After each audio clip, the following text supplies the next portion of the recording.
নমস্কার বন্ধুরা, শর্মা রান্নাঘরের আবারও একটা নতুন রেসিপিতে আপনাদের সকলকে স্বাগতম। আজকে নিয়ে এসেছি সজনে ডাঁটা দিয়ে পোস্তর রেসিপি। এর আগেও আমি সজনে ডাঁটার অনেক রকম রেসিপি আপনাদের সঙ্গে শেয়ার করেছি।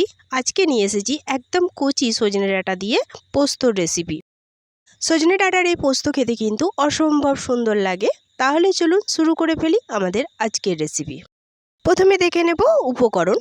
আজকে আমাদের উপকরণ লাগছে এখানে সজনের ডাঁটা, যেটা আমি ছোট ছোট করে কেটে নিয়েছি। আর এটা কিন্তু একদম কচি সজনের ডাঁটা। কচি সজনের ডাঁটা দিয়ে করলে এটা কিন্তু খুব ভালো হয়। এর সাথে নিয়ে নিচ্ছি আলু। এখানে আমি দুটো মিডিয়াম সাইজের আলুকে ছোট ছোট করে কেটে নিয়েছি। এরপর আমি একটা মিক্সিং জার নিয়ে নিচ্ছি। এর মধ্যে দিয়ে দিচ্ছি পোস্ত। আমি এখানে 2 চামচ মতো পোস্ত দিচ্ছি। এরপর এর মধ্যে দিয়ে দিচ্ছি কয়েকটা আমন্ড বাদাম আর কয়েকটা কাঁচা লঙ্কা। এরপর সামান্য একটু জল দিয়ে আমি এই পোস্তটা পেস্ট করে নেব। পোস্ত পেস্ট করা হয়ে গেছে। এরপর একটা কড়াই বসিয়ে দিয়েছি ওভেনে, দিয়ে কড়াইটাকে আমি খুব ভালো করে গরম করে নিয়েছি। এরপর এর মধ্যে দিয়ে দিচ্ছি কিছুটা সর্ষের তেল। তেল দিয়ে তেলটা খুব ভালো করে গরম করে নিয়ে আমি এর মধ্যে ফোড়ন দিচ্ছি কালো জিরে আর একটা শুকনো লঙ্কা। কালো জিরে আর শুকনো লঙ্কা দিয়ে ফোড়নটা আমি খুব ভালো করে ভেজে নেব, একটা সুন্দর গন্ধ ওঠা পর্যন্ত। ফোড়ন ভাজা হয়ে গেছে। এরপর আমি এর মধ্যে অ্যাড করছি আলু। যে আলুগুলো আমি কেটে রেখেছিলাম সেই আলুগুলো এর মধ্যে অ্যাড করে দিলাম। আলু দিয়ে একটু নেড়ে চেড়ে খুব ভালো করে মিশিয়ে নিচ্ছি তেলের সাথে। এরপর এতে অ্যাড করছি সামান্য লবণ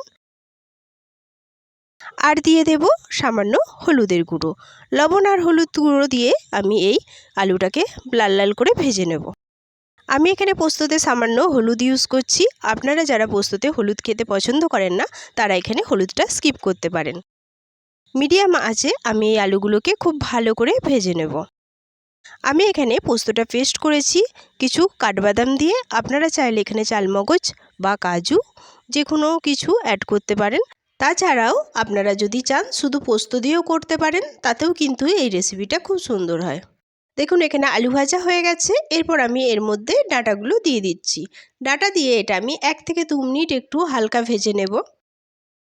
এই ডাঁটা ভাজতে ভাজতে সকলকে আবারও সেই একই কথা মনে করিয়ে দিই, যারা আমার চ্যানেলে নতুন প্লিজ প্লিজ প্লিজ আমার চ্যানেলটি একটু সাবস্ক্রাইব করে আমার পাশে থাকবেন। আর যারা অলরেডি করে দিয়েছেন তাদের অসংখ্য ধন্যবাদ।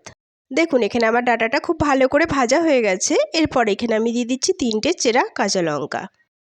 কাঁচা লঙ্কা দিয়ে আবারও একটু নেড়ে চেড়ে আমি খুব ভালো করে মিশিয়ে নিচ্ছি। মিশিয়ে নিয়ে এতে আমি অ্যাড করব সামান্য গুঁড়ো লঙ্কা। আমি এখানে রঙের জন্য একটু গুঁড়ো লঙ্কা অ্যাড করলাম।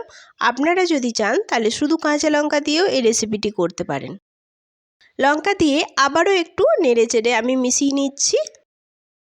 মেশানো হয়ে গেছে। সবশেষে আমি এর মধ্যে অ্যাড করব পোস্ত বাটা।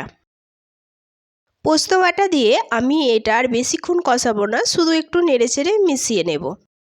এইভাবে সজনে ডাঁটা দিয়ে পোস্ত করে দেখবেন, এটা কিন্তু অসম্ভব সুন্দর খেতে হয়।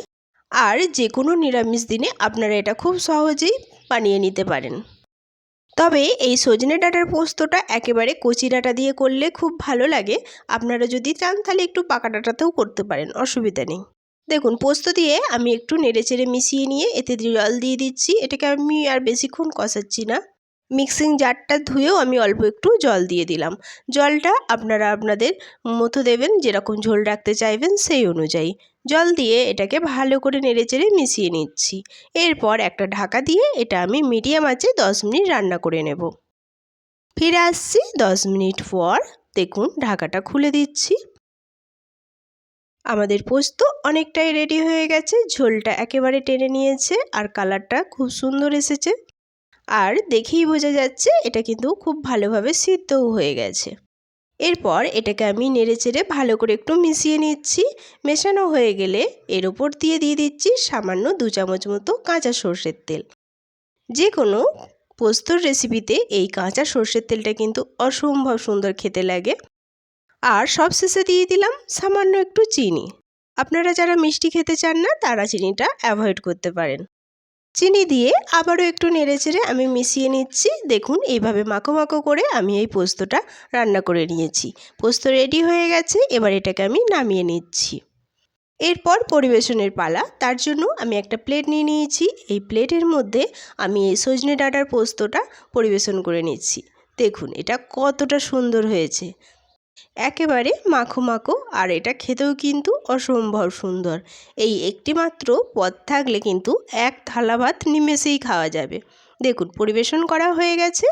এটা দেখতে কত সুন্দর হয়েছে আর খেতেও হয়েছে কিন্তু সেই মজাদার। যে কোনো নিরামিষ দিনে আপনারা এই রেসিপিটি অবশ্যই একবার ট্রাই করে দেখুন।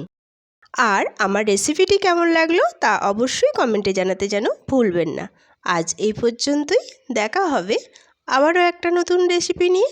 ততক্ষণ সবাই সুস্থ থাকবেন, ভালো থাকবেন। সকলকে অনেক অনেক অনেক ধন্যবাদ।